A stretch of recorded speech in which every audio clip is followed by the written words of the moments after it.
bakoko somba rein ya ntu balongoli rein ya nzoto mutu moko bazui ba remplacer rein balongoli o ebebaki wana. Parce que donc rien n'a comment fonctionner sous bien et comment fonctionner sous bien mais lelo de quoi zongeli ba makabunenyo sont normal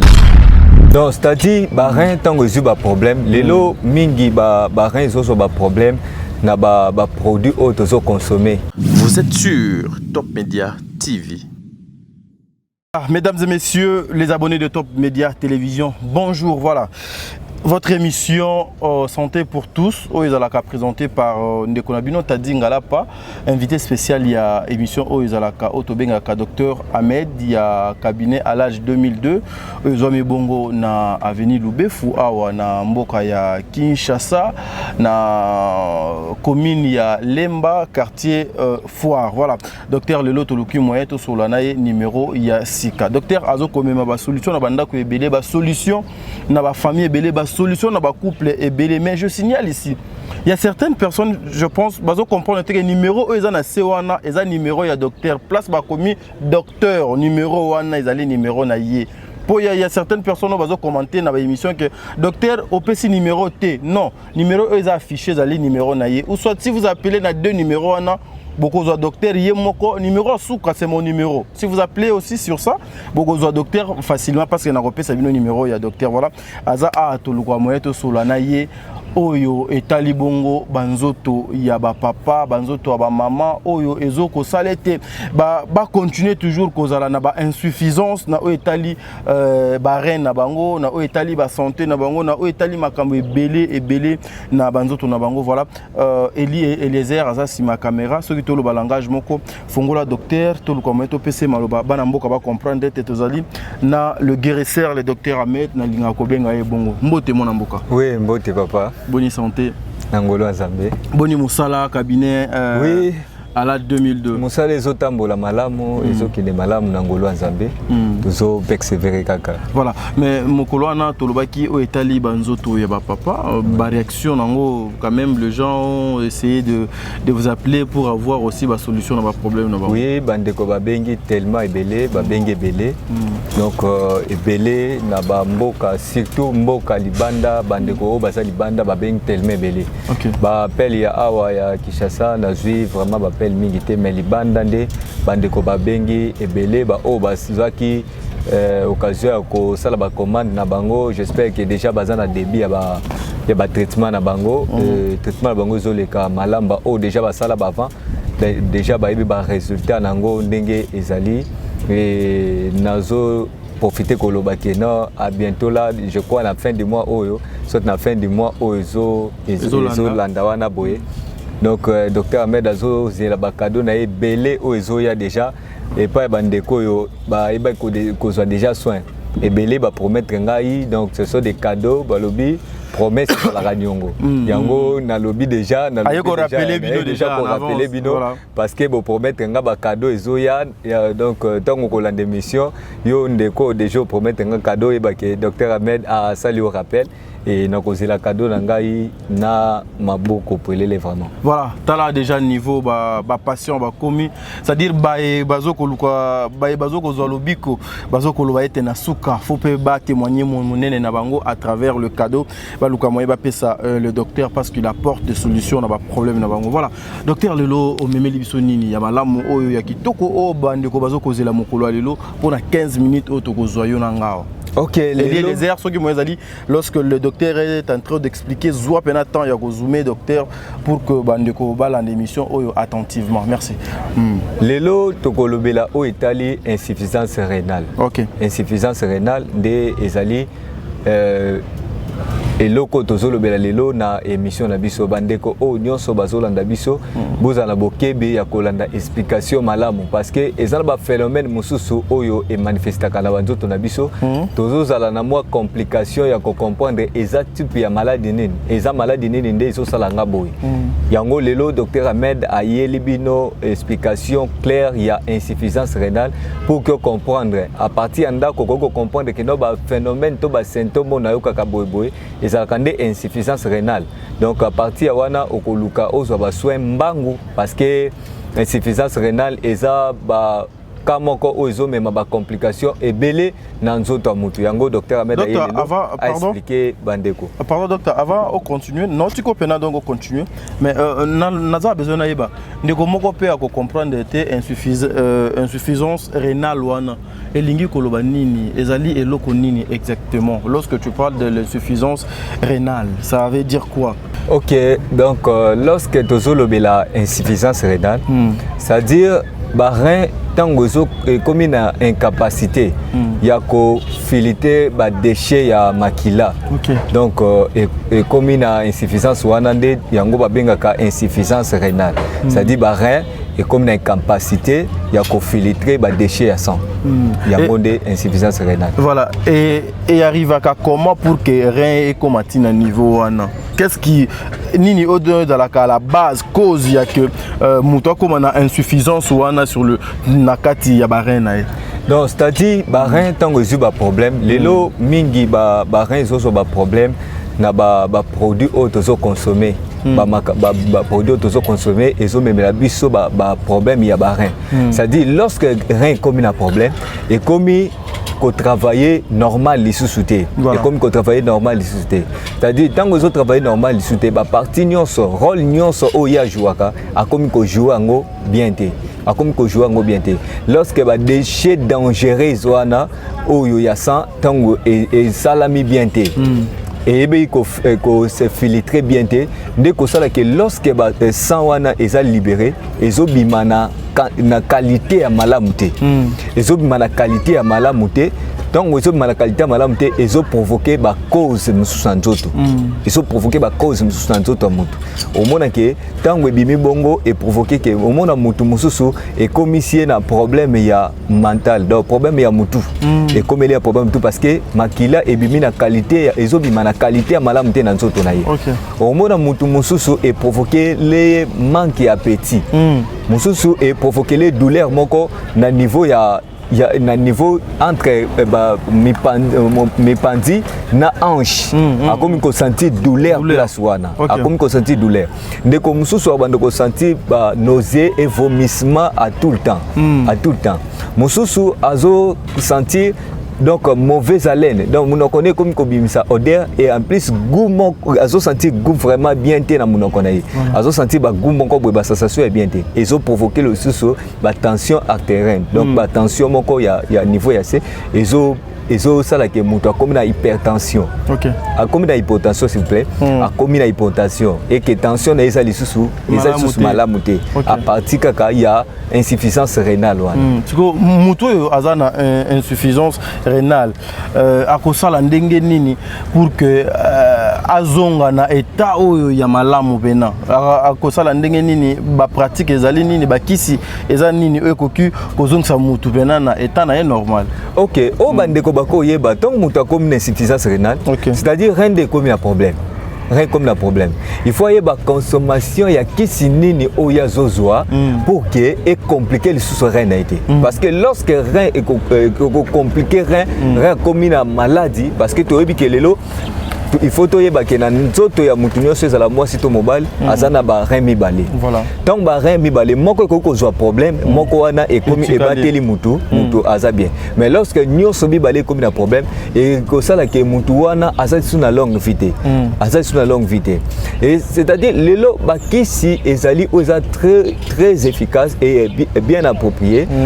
pour na ba kandeti ya insuffisance rénale o. Docteur Ahmed asali ba kisi o ezali ya malamu tant aux yeux et ça n'a pas inconvénient mon côté à mabe au monde que tant qu'on consomme yango et ça li que et soukoli rein yo et bongisi rein yo et traiter rein yo pour que rein et comme à fonctionner normal et zonga na ba fonctionne yango nyonso normal. Insuffisance rénale wana elongwa et comme à filtrer ba déchets ya bakila na yo malamu pour que makila na yo ebima na qualité ya malamu et nzoto na yo ezala malamu.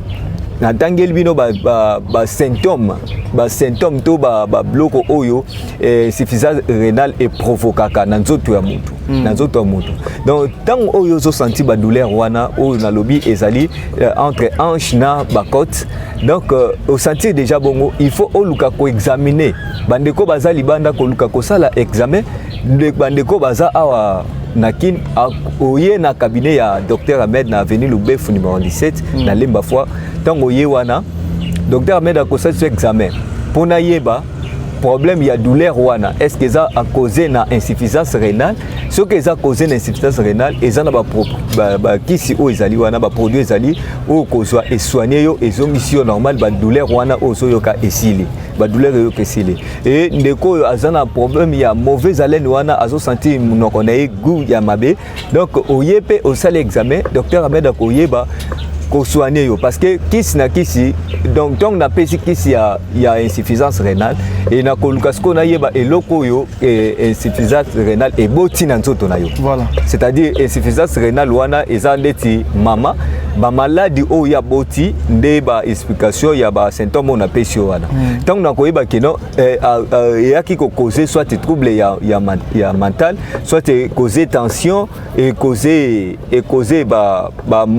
vomissement to causer ba douleur na niveau côte wana ne na koyeba kopesa okisi ni na kopesa yo ou ko soigner au mauvaise haleine na yo to ko soigner tension ou ko soigner problème mental na yo donc c'est un peu ça oyo ezali explication ya insuffisance rénale. Voilà. Mais docteur, ce que muto na insuffisance rénale oyo, ce qui a eu soins appropriés, le soin approprié, conséquences nango ezali nini. Est-ce que ko peut ko mema muto na liwa ou akomati na niveau ya robotate? Et comme ma mutunaliwa, c'est-à-dire tant on reste le problème, lelo soko tali vraiment na moto soka rien ezala na mboka na biso Congo ezala libanda c'est difficile de réparer ya ko réparer rien ce qui rien baby déjà c'est difficile ya ko réparer ngo soit que au moins que ba docteur o baza ba spécialisé na ba domaine wana ba ko somba rien ya ntu ba longoli rien ya nzoto mutu moko ba zui ba remplacer rien ba longoli o ebeba ki wana. Donc tant que déjà est comme na anomalie wana, il faut qu'on luka vite que ça la donc na lolenge moko ya keba ya koyeba consommation produit ni on a so consommer est-ce que produit oyo soke koti e ko kende ko causer le sous rein et beba ou bien e ko causer que rein et bonga ezonga na état nango initial. Mais docteur, il y a beaucoup de personnes aussi qui se disent bah rien sur les bébés ou bien sur un problème, on peut pas traiter ça avec kisi nabiso to benga ka kisi ya kibokoko, il faut qu'à Monganga, il faut aller en Amérique, il faut aller en Inde, il faut aller en Chine ou bien en Asie pour que bah luka moyen ba traiter yo ba rien. Mais comment yo okoye biso était na cabinet à l'âge de 2002 solution ya kisi ya barenza parce que ça biloko ba te belé ba lukaka yango docteur. OK, omoni papa lelo batu bazokufa par ignorance. OK, hein? Par manque de connaissance ignorance aussi. Ezo boma batu par manque de connaissance aussi ezo boma batu. Voilà. Ezo boma batu. Pourquoi? Lelo bakisi nyonso oyo wana et salami na ba comprimé o mundela sali. Azwaki ba feuille azwi ba nzete azwi ba nini niki yango ekomi poussière asangisi ba produit chimique a transformer yango et à comprimer à transformer en comprimé kiso lelo oyo koluka po traiter yo rein et pas mundele c'est-à-dire source nango azwaki yango na traditionnel. Voilà. Lelo ba médecin ya mundele ba koma ko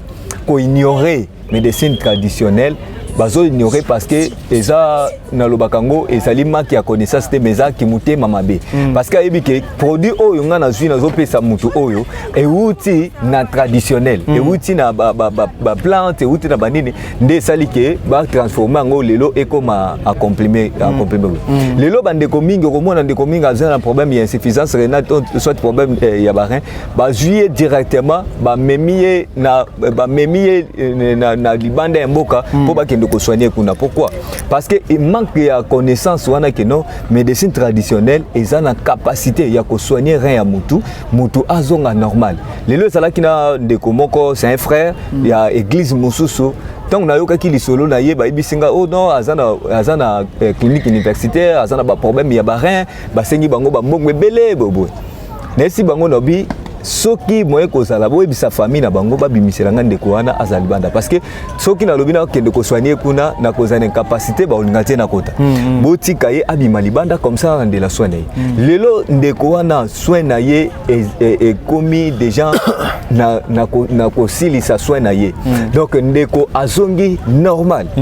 azongi normal donc ya ye ekomi na problème que non masuba même masuba na ye ebanda kobima na ba vitamine nzoto.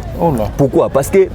donc rien na ye comment fonctionner sous bien té et comment fonctionner sous bien té mais lelo ndeko azongeli ba makabune nyonso normal ba douleur wa banda koyoka na niveau ya ba rein wana ba douleur wana ezali sous té pour faire voir que médecine traditionnelle aza mama atikali kaka mama voilà atikali kaka mama et bandeko o bakoza na confiance à médecine traditionnelle au mona ke yo okokufa avanté okokufa avanté parce que ezali ba produit moko naturel c'est-à-dire ba sali mélange l'eau côté basali mélange mon côté que non bazwa produit moko chimique basala mélange nango non c'est traditionnel comme vous le voyez ezali ba kasa o ba ekauki ba niki ezali ba mbuma o ekauki ba niki ba corse ba nzete ba racine ba nzete o to sali ke to bimisango en poussière boye o sali ke to bimisango en liquide. OK. Donc ce sont des produits purement naturels. Voilà, merci. Ce sont des produits purement naturels. Totonganzo tonabiso na oignon sezali pur na oignon sezali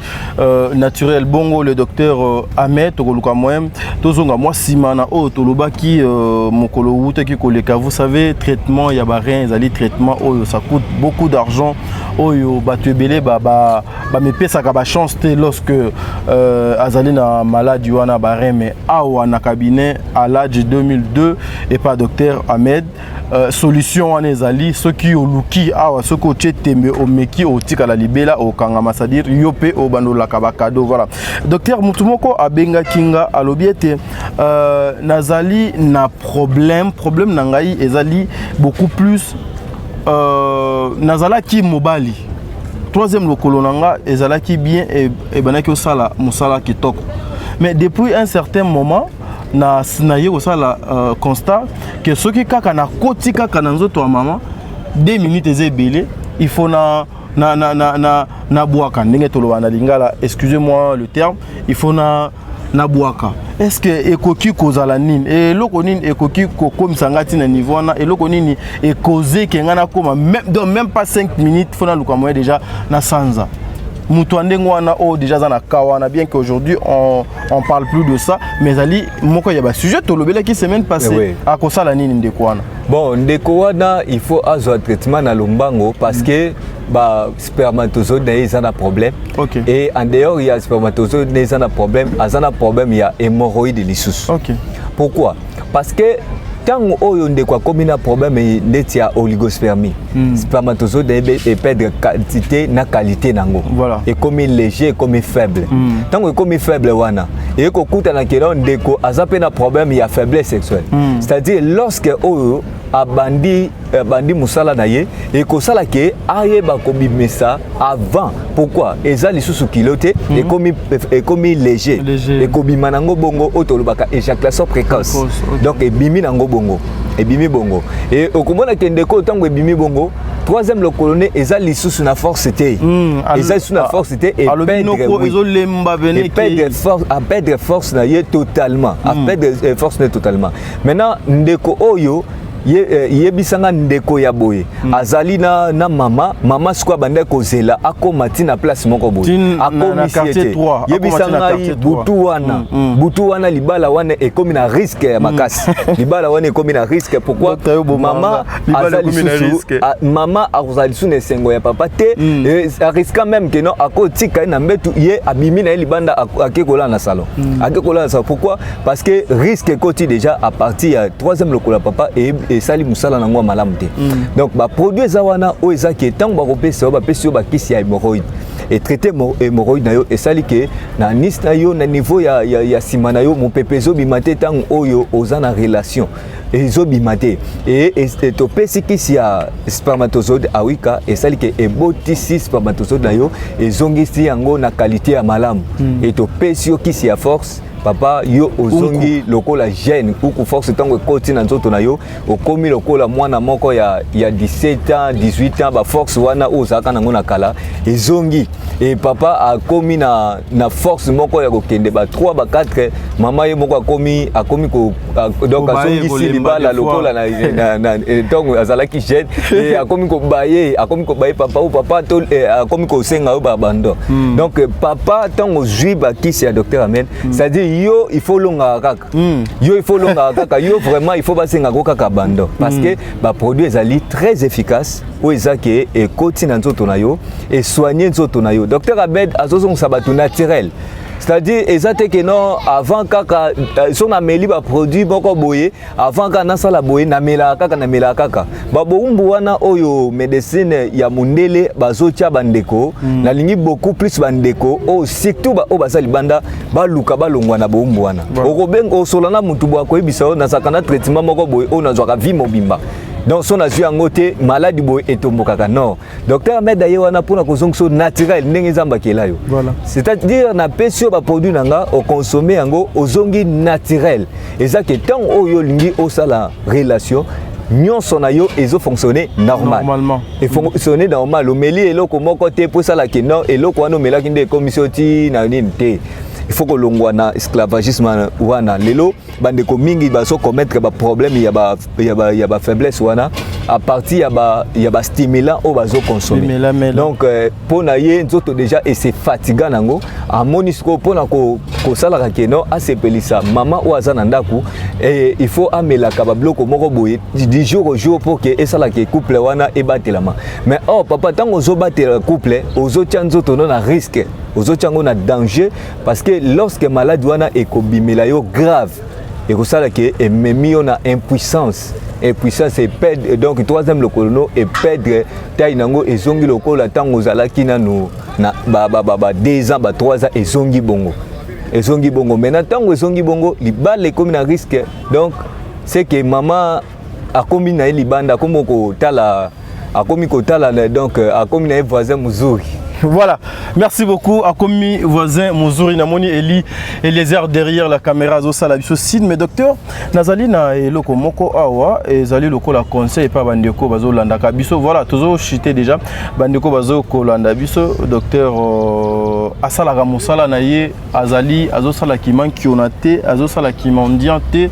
elle ne vient pas ici pour passer son temps c'est son travail toute sa vie azo passer jeunesse na ye nyonso ka pour étudier nzoto ya bato pona ko étudier makambu oyo pona ko bikisa bino docteur azoko sala mosala o dans le souci toujours ya ko bikisa biso ya ko sauver ba papa na ba mama na biso bino ba aventurier okobenga docteur oyokani na bandeko no ana Gishasa bokotinda mbongo bandeko no bake sombelo bakisi place mosusu après oyoko zongela docteur pour docteur apesa yo ba explication bidon non ba biloko wana soki oké basali aventure bozonga et pas docteur amete parce que il n'est pas là pour ça il n'est pas là pour passer son temps ya koluka moye bino bokezo bakisi na bino côté mosusu pour ya pesa bino ba explication docteur le dernier mot si vous avez le dédicace rapidement dans 2 minutes pour tout le commenter au Kabou. Ok, donc Malobananga souka esaboye na pesi na numéro nanga ezali plus 243 89 97 78 138 Bandelango plus 243 89 97 78 138 et deuxième numéro eza numéro ya partenaire nanga oaza na France comme des papa Malunga eza plus 33 66 29 47 75 82 donc 33 plus 33 65 29 47 582 eza bongo donc soki obengi ye pe akopase ngayo donc s'il vous plaît bandeko papa Malunga tango yo obengi ye c'est-à-dire oza na posa ya docteur explication docteur nde mutu akopesa kisi docteur nde mutu akotinda soki ozwi kisi epa na ye tango ekokomela yo explication docteur mutu akopesa donc ye azawana juste pour na kwa yamba batu oyo bazana confiance ya batu de kwa kinité parce que boze belé bozaka na confiance na biso batakinte soko bengi ye ya ko pasenga yo poser kana yo na expliquer yo na yebi kana eza nini na saleli yo kisi na tinde pa na ye oké kozwa kisi na yo explication docteur mutakopesa yo donc juste eza oyo nga nazo luka ko classé et bandeko bazawa cabinet za na lemba fois na avenue Lubefu numéro 17. Voilà, mesdames et messieurs, c'est par ici que nous mettons fin à l'émission d'Abisson Mukolo Alelo. Ba numéro ya docteur Ahmed Toko Fichango, numéro na ya France, na numéro na ya Kinshasa a Toko Fichango. So bengi na numéro na France ezalike et so sola ki na docteur Ahmed o bengi numéro ya France so ki pona go récupérer biloko so ki pona manga mosusu. Ato bengi numéro à France bino bae bozali bongo na France. Ndeko o azawana partenaire ya docteur azawana représentant ya docteur azawana akoye bandeni ni bokota en contact avec le docteur Ahmed Sanefini bandeko balandi ya Top Media Télévision nzambe azalana bino soki Jésus-Christ a été okuta na isusu très prochainement pour un nouveau numéro ya émission mususu asika ya Top Media Télévision. Allez, bye bye.